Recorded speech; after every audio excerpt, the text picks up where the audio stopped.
Hello judges, my name is Noof. And my name is Prisha. We are both grade 10 students who have done a project on the use of stem cells and levodopa treatment for Parkinson's disease. Abstract. A disorder of the brain, Parkinson's disease is a condition in which you gradually lose sense of balance when performing day-to-day tasks, among with other physical limitations. Over 10 million individuals across the world are affected by this medical condition, hence why stem cells are being utilized for its treatment. During the course of this study, we will take a deeper dive into this disorder, discuss its cause, symptoms, and other possible treatments. Moreover, the recent rise of technology has enabled us to create such medical treatments, stem cells being one of them.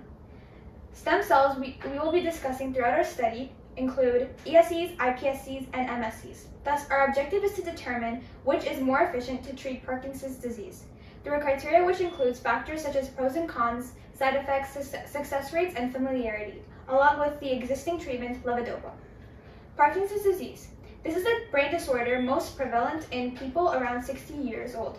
However, studies have found that early-stage Parkinson's disease can start at as early as 50 years old. This occurs when nerve cells contained in the basal ganglia area of the brain that manages movement become impaired or die. These nerve cells are vital in producing dopamine. However, when impaired or dead, less dopamine is produced, which causes Parkinson's disease. The most well-known treatment for this disease is called levodopa. ESCs, otherwise known as embryonic stem cells, are stem cells that are harvested from approximately a week-old embryos, typically 3 to 5 days old. Embryonic stem cells are harvested from the blastocyst, an embryo that is made up of about 150 cells.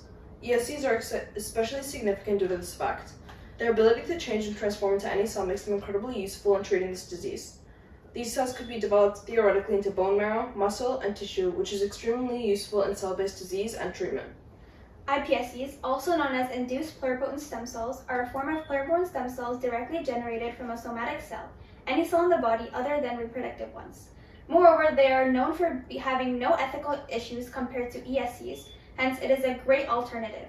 They have been utilized for gene therapy, disease modeling, regenerative medicine, and the treatment of Huntington's disease, ALS, FRDA, and more.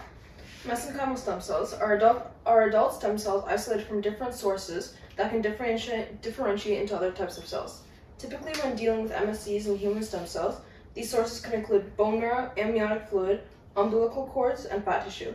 MSCs are also known to have the ability to differentiate and change into a number of different cells in the body, similar to ESCs. This ranges from cartilage, neural, skin, and muscle cells, corneal cells, as well as bone cells. The purpose of our study is to evaluate the capability of the treatments using our criteria. Acknowledging these various factors from our criteria of each treatment, we can determine which is to perform well compared to others in certain situations.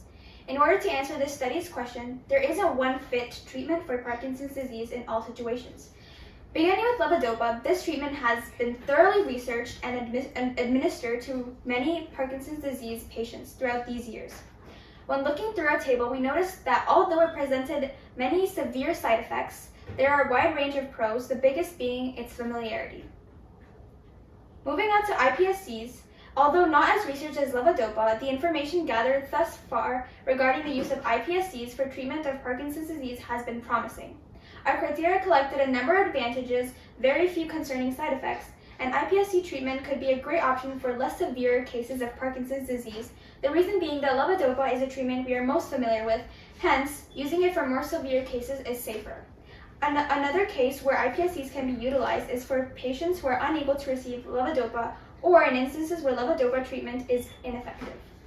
Treatment using the MSCs has begun to become researched and tested, though not much is known due to the fact that it's a newer idea. We've not found sufficient ways to utilize these cells as they're under research and not information is known other than that they are capable of homing and differentiation. Furthermore, if the cells are being derived from an aged person, the success rate of these cells will decrease. Thus, MSCs are not as reliable when considering our criteria. The last treatment option we discussed is ESCs, or embryonic stem cells. Looking at our criteria, ESCs present various disadvantages, which is why we would put them last in our criteria. To conclude, our original hypothesis that levodopa would be the best treatment overall ended up being correct. Levodopa, based on side effects, research, and trials, has shown to be the most useful and effective treatment. It can also be deemed as the safest of the four. That is it for our presentation, and more detail could be found in our report. Thank you.